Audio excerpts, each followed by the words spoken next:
what they're doing to me right now. What? Johnny's team. Okay, what's going on? I didn't even... So you sent me that screen grab. Okay, because... But it looked like from the screen, or whatever. Apparently the attorney that Johnny's working with was like threatening if I didn't get back to him that I'd have to literally. So I'm like, all right. What did he say? That... Because I said when he first approached me, I said, no, I said, I really don't know anything about this. I mean, that's not something Amber and I ever talked about as far as abuse goes. I wasn't there until, that summer when I was helping her put things together. And I know for a fact I was in Africa during that time. Well, he has me on photograph, going into the building every single day, apparently. And so it wasn't when you were in Africa? He looked, he's like, well, then he thought I was totally conspiring with you, and I literally took it that I was like this lying person, and he was going to go ahead and subpoena me. But so how did that information get to you? He directly contacted me. He called me on the phone, and then I just didn't pick up. And then the next night, he literally texted me. And so that's when I said, I just kind of pled like, I don't know anything. That wasn't a part of their life that I was exposed to or anything along those lines. I said I knew that it was a difficult relationship at best. But I was peripheral. And so anyway, he was just like, and I said, and I know that summer was the summer that I was planning this big trip to go to Africa. So I wasn't even there that summer. And in my mind, I wasn't. It's been 4 years. So I didn't know anything. And then I got a text from him at like 3 o'clock in the morning, basically calling me a liar and literally saying, well, then you are just part of Amber's conspiratorial group. I mean, this guy is the biggest asshole under the sun. I don't know how you're dealing with this because I've been shaken like for days on this. So he basically was like, he just kept being really slanderous. I said, I'm sorry, I don't know Amber to be that person at all. And I believe her. And then he's like, well, you have to sit there and I need to have a conversation with you on the phone. And if not, we will subpoena you and you will be deposed. I'm like, are they kidding me? So he said you will be deposed if you don't have a conversation. Without question. So I'm going to paraphrase what they said after the conversation. It was almost 2.5 hours. He was the biggest ass I've ever encountered in my life. But what they have got, they are, according to him, they needed me to sign a declaration that said that, I said, he accused me of like, okay, well, had you been with Elon, James Franco, I'm sure you've got, I said, I know nothing about that. And I said, and honestly, to my knowledge, the first I heard about Elon was in August. And I said, and Amber was just really, really sweet, going, you know what? I just went, and I know nothing about that. Well, there's a photograph of you taking some flowers up to Penthouse 3. I kid you not. I don't know what you're doing with it, how you're dealing with this.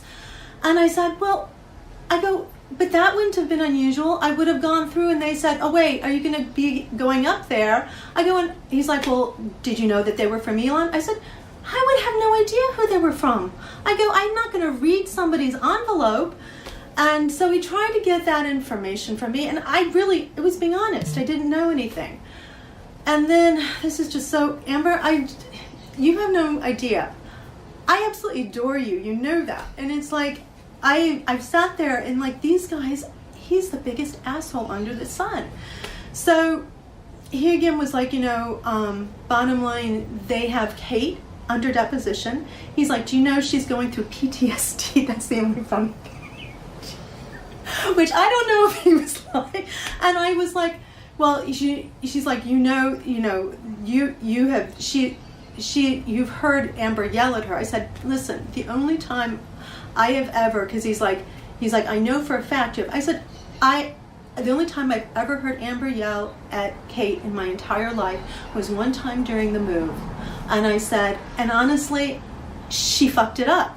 And I said, there's just no way, other than that, I know nothing about that. And she's like, well, we have it on record that she's called you crying. And that, remember I told you, you've got to get rid of it. You've got to get rid of Kate because she's calling me drunk. And I said, yeah. But Kate's the wrong person. Kate consistently screwed things up all the time. She was a mess. And I didn't say that she was drunk when he was calling me, because I didn't want to give him more information on this. And then he was talking about, like, when the place went on the market, and I guess they interviewed Kevin too, and they've got Kevin on. Don't do this, because I'm okay. So there was something about pink slips, and he was describing it as a pink slip from hell horror house. I mean, he's got a way with flourishing words, like I said, the biggest asshole. And I said those were things that were earmarked. I said there were clearly things that were not Johnny's, that were not pink marked, and I'm under the impression that obviously there was an agreement that everything from that apartment was agreed upon that Amber would get. So there's no issue with that. Then and he was trying to get me to say this, and I didn't know anything about this either, but your mother coming in and at some point in front of Kevin D's, I'm just saying this so you know, and screaming about like she's going to take him for everything he's worth, or something like that. My mom? Your mother. My mom's never screamed at me. No, I know that.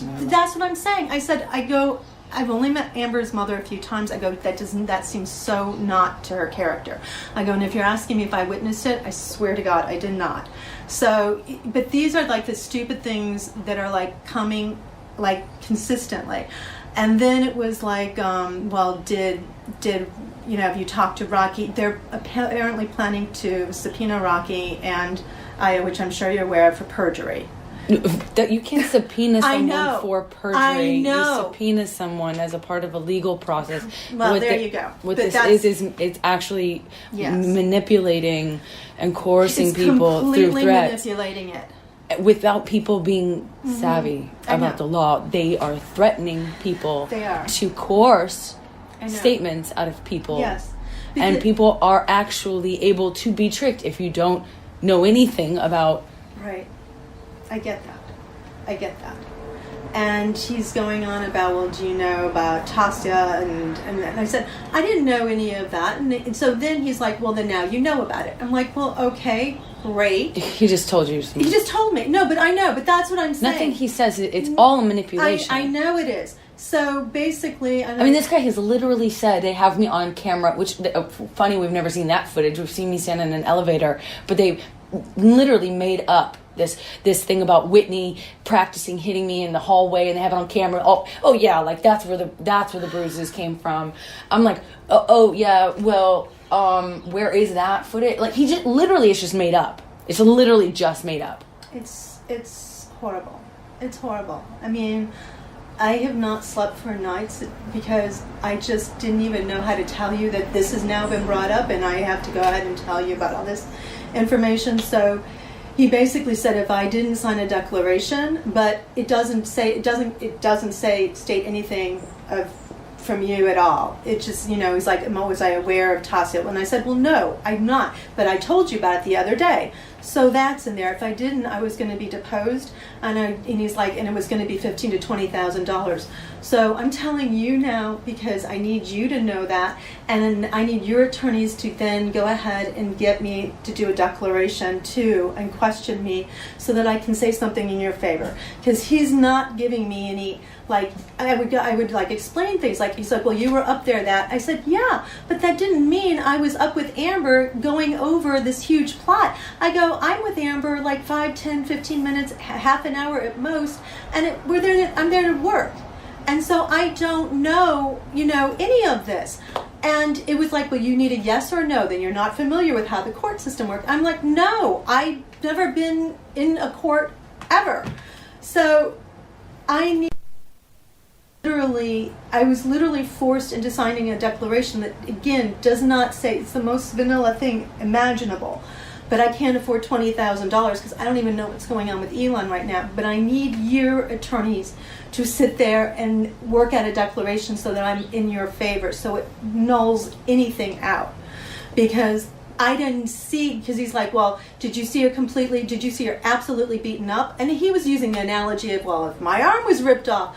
And I'm like, and I said, she was visibly upset the entire time, and I said it came from an absolutely true place. Well, true place, like, and then he would go ahead and just say some complete other fabrication. Like, I felt like my hands are completely tied and there was nothing I could say to resurrect the situation.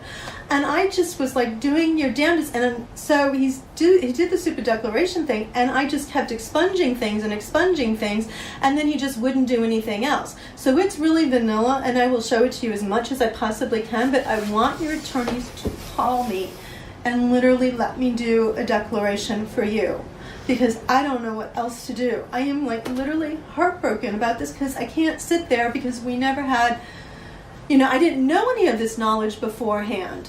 I mean, it was literally afterwards. You always hid it from me.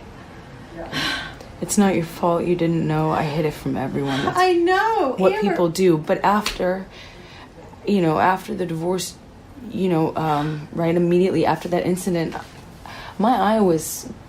Did you see my face? I only saw your face when it was swollen and it was red, but I didn't see any. At that point, there was nothing there, and I said, I don't recall it. I go, I did not. If you're asking, because he's like, I'm not asking you. I'm saying, he was telling me that it wasn't the phone that was thrown at you, that you had said that Johnny had physically beaten you up afterwards, and I said, again, I did not spend any time with you one-on-one where I even knew, like, oh wait, if I knew what was going on, I would have literally looked at you more intensely, and I didn't. I said you were just kind of a hot mess at that time and devastated.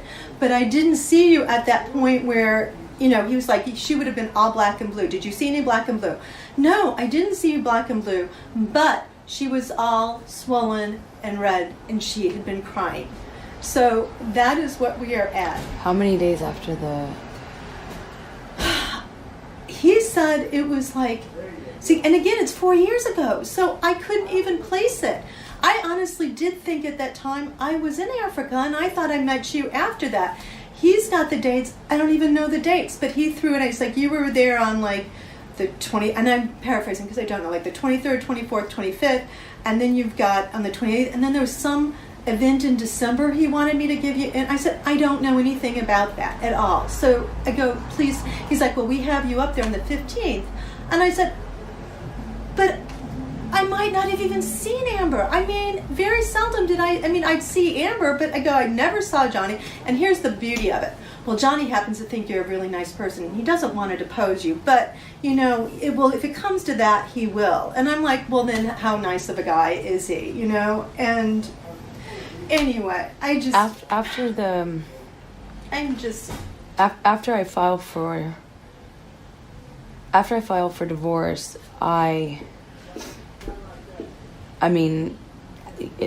I filed for the restraining order, you were around a lot around that time. I was around. I was wondering if you are you saying that you didn't know what was going on? No, I knew. I said I knew what was going on. He's like, he wanted to know, did I tell you immediately? And I said, I can't recall that, because I can't recall that I saw you directly after that incident happened. He's got me in an elevator, and that's it. And I don't know, if this was 3 years ago, I'd have much more clarity as far as a time of reference. You've been living this whole nightmare for 4 years straight. I don't have my dates clear at all. And that's... But after that, I filed for the restraining order,